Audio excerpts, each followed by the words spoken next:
नागपुरात सरन्यायाधीश भूषण गवई यांनी एक महत्त्वाचं विधान केलंय। न्यायपालिकेचा ॲडव्हेंचर आणि दहशतवाद बनू नये असं विधान भूषण गवई यांनी केलंय।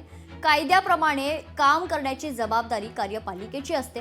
सरन्यायाधीश भूषण गवई यांनी हे महत्त्वाचं वक्तव्य केले। तर न्यायपालिकेची सक्रियता नेहमी राहील, मात्र ती न्यायपालिकेचे ॲडव्हेंचरचं साधन आणि महापालिकेचा दहशतवाद म्हणजेच ज्युडिशियल टेररिझम बनू नये असं अत्यंत महत्त्वाचं विधान देशाचे सरन्यायाधीश भूषण गवई यांनी व्यक्त केले।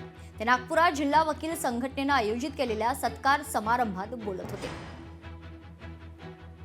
Though judicial activism is bound to stay, it should not be permitted to be converted into judicial adventurism and judicial terrorism.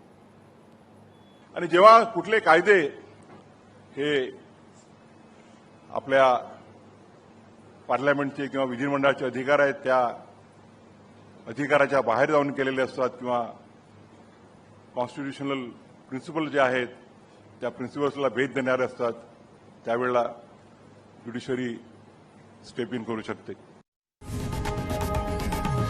लोकशाही मराठी ऐका, पहा, जागरूक रहा।